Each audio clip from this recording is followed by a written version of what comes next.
Way out on the mountains in a little Swiss chalet, there lives a pretty little blue-eyed gal who yodels night and day. She skis across the valley and down the mountainside. Someday I'll catch that pretty little Swiss and take her for my bride. Oh, dee-dee, oh, dee-dee, oh, dee-dee, 16-year-old Patricia Kalitzke, better known to her family as Patty, and 18-year-old Duane Bogle had been dating for a short while. By all accounts, they were happy, contented, and spent whatever free time they had together. Though only recently acquainted, Patricia's family had welcomed Lloyd into their house. He hailed from the Texas town of Waco and was working as an airman at the Malmstrom Air Force Base in Montana. Patty was a student at Great Falls High School and was known to be a capable and talented ballet and tap dancer with a knack for taking to different pursuits rapidly. The Christmas festivities weren't long past when the two set out on a date night. It was the 2nd of January 1956, and the pair left Patricia's family home for Pete's Drive-In. There they would drink some cokes and converse about those things a young couple does. They left the establishment just after 9 p.m. All we know is that the two went to a well-known lover's lane after leaving Pete's. When they didn't arrive home, Patty's family believed they may well have eloped. Unfortunately, this was not the case. The next day, the 3rd of January, 3 boys walking along the Sun River near Wadsworth Park discovered the body of Duane Bogle face down on the driver's side of his car. His hands had been bound using his own belt. He had died after being shot in the head. The car's emergency brake was on, as was the ignition, radio and lights. Authorities soon realised the motive was not robbery. An expensive camera and $5 in cash, valued in today's money at $48, were found in the car. With Patricia nowhere to be found, they presumed she had been taken against her will. Police set out on finding her, with the hope they may discover her alive. However, their hopes were dashed on the 4th of January when a road worker found Patricia at the bottom of a 20-foot embankment along Vineyard Road, 5 miles north of Great Falls. The location is approximately 8 miles from where Bogle had been found the day before.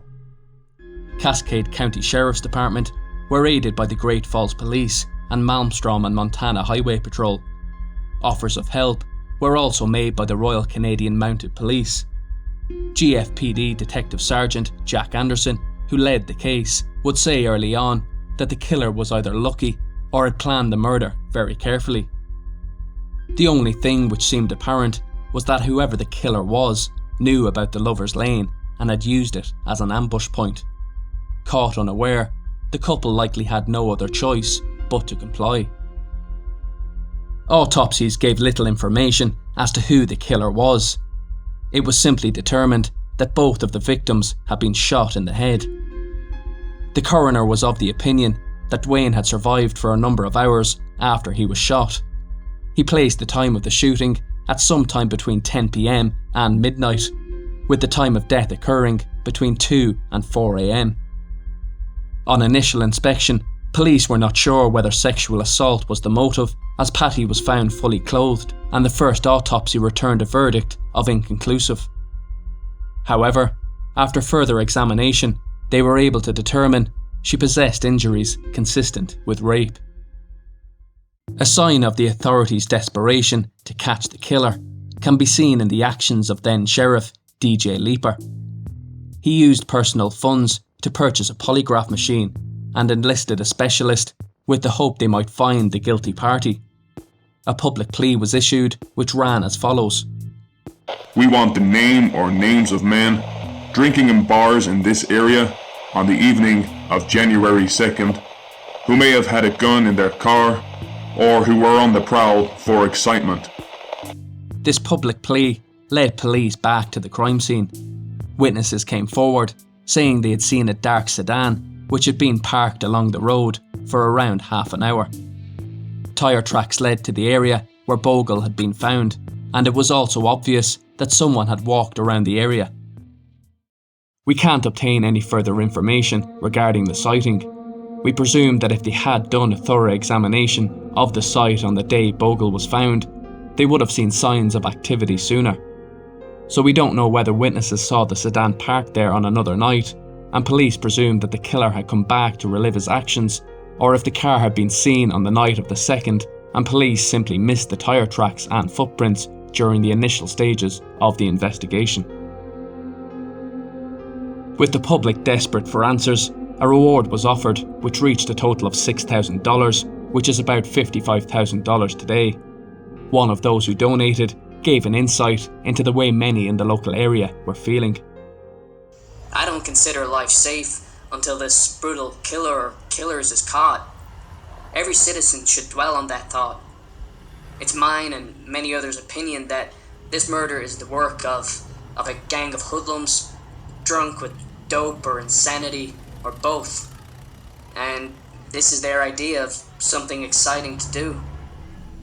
With nothing to go on, Sheriff Leeper ended the full-time investigation, and after a year in the hunt for answers, could only offer the following on the 1-year anniversary.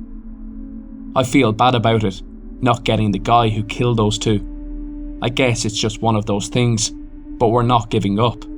Maybe this year we'll get him. Somewhere he made a mistake, they all do. Someday we'll find out who it was, then we'll have him. Darlene Murray, Patty's sister, would say years later that the killing of Patricia devastated the family. Her father was unable to broach the topic. A number of well-known names were mentioned as suspects. A former Great Falls Police Department detective, John Cameron, implicated serial killer Edward Wayne Edwards as the man responsible.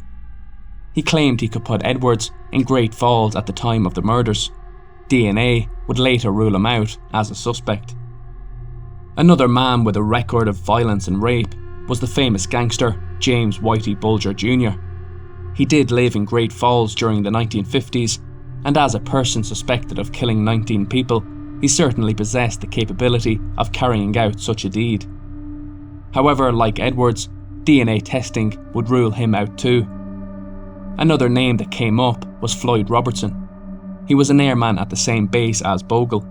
He confessed to kidnap, rape and murder in Colorado, but police determined he had an alibi as he was in work at the time of the slayings. 35 other suspects were looked at, but nothing came up of any of these inquiries. It was a case elsewhere that spawned new hope.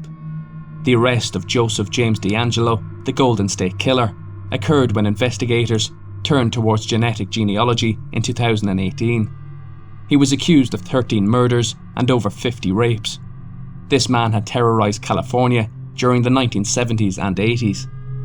Sergeant John Cadner would later say, "That's when we really started looking at what evidence we had, and if we could potentially do the same thing." The one decisive piece of evidence they had was a DNA sample from a sperm cell that had been collected from Patricia Kalitzke's body. It was not that of Bogle.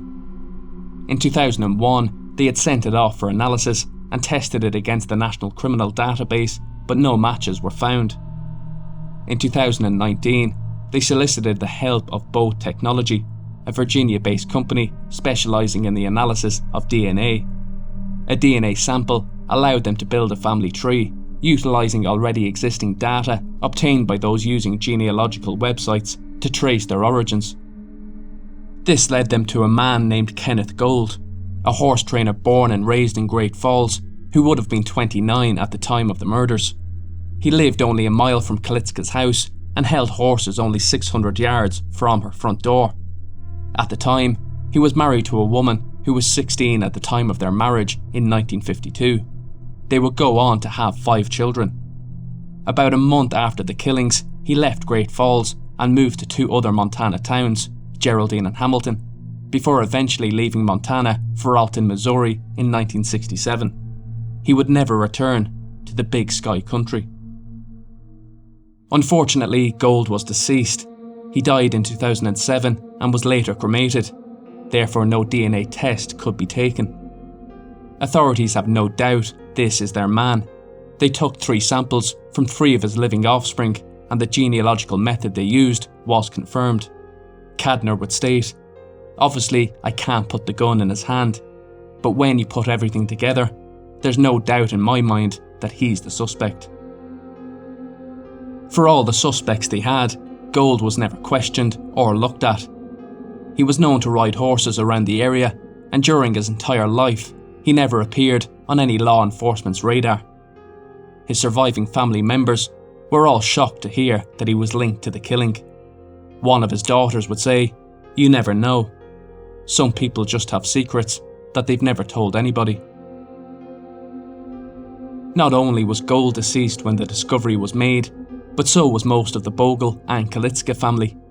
Both families sought answers up until the point they could no longer do so.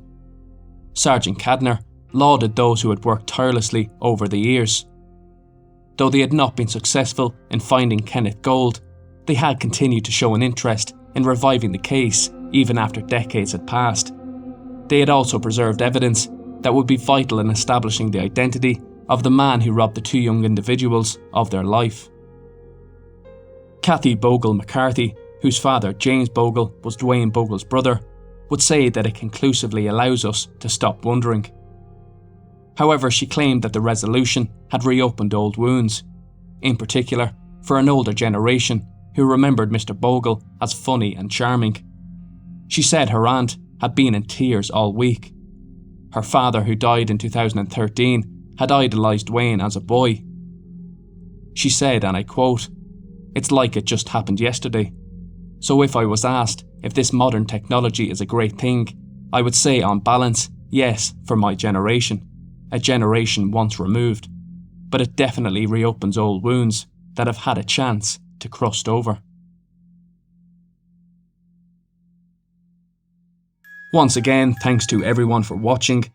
If you enjoyed the video, please do make sure to like, comment, share and subscribe to Mystery Scope. As always, until the next time, take care.